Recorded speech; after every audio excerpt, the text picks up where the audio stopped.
The Globetrotters want to be in the NBA. They dropped a public statement asking Adam Silver to let them be the NBA's next expansion franchise. Let's do this. Give me all the trick shots. Give me players stealing fans' tubs of popcorn. Give me players giving all of the referees wet willies. Their statement read, and I quote, "As a world-renowned and legendary professional basketball team, we petition Commissioner Adam Silver, the NBA governors, and the powers that be to grant the original Harlem Globetrotters an NBA franchise. Not now, but right now." I don't see the downside here. I mean, they would help bring in the New York market. Up until this season, you could argue there was no basketball in New York. Plus, the Globetrotters literally kept the NBA afloat back in the day. Back in the 1950s, the Globetrotters used to draw sellout crowds. Well, the NBA couldn't get more than a few thousand fans. So the Trotters agreed to play NBA teams in the first game of doubleheaders, just to get more fans out there. Don't you think we're well overdue for the NBA to return the favor? I mean, what's anyone's biggest argument against something like this? Why? Because you think it would turn the NBA into a circus? The NBA already is a circus, and that's why we love it. KD's burner accounts, LeVar Ball, Kentavious Caldwell-Pope playing in an ankle monitor, Fergie.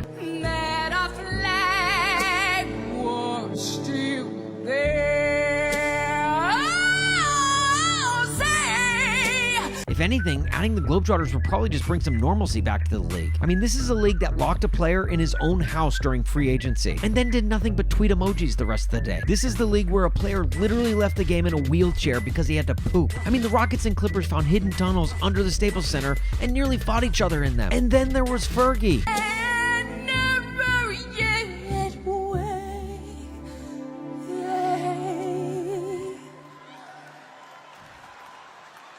How can you think the Globetrotters are going to bring any more ridiculousness into this league? Why? Because their players throw buckets of confettis onto refs? Just a few years ago, an NBA player literally threw a bowl of soup on his coach. What, you don't want the Globetrotters depantsing their opponents? Why? They're already depantsing themselves. I mean, at least the Globetrotters believe the Earth is an actual globe. I mean, some guys in your own league admitted they don't want to be there. But you know who does? Dizzy English, Big Easy Lofton, Hotshot Swanson. Do you think Hotshot is a family name? These guys are entertaining as hell. They've got better dunks than Kyle Lowry, better alley-oops than Florida Gulf Coast in the tournament that one year, and better steals than when Charlie Villanueva literally had his toilet stolen. I mean, what are you afraid of? The fact that they have the highest winning percentage in the history of professional sports? They haven't played an NBA team since 1949, when they beat the reigning champion Minneapolis Lakers. And if the Globetrotters were in the NBA this past season, they probably would have beaten the reigning champion Lakers again. Adam Silver hinted at the NBA expanding back in December, so why not make that expansion team the Globetrotters? What, because you don't want a team in Harlem? Then put them in Chicago, where they originally started in 1926. New York and LA have two teams.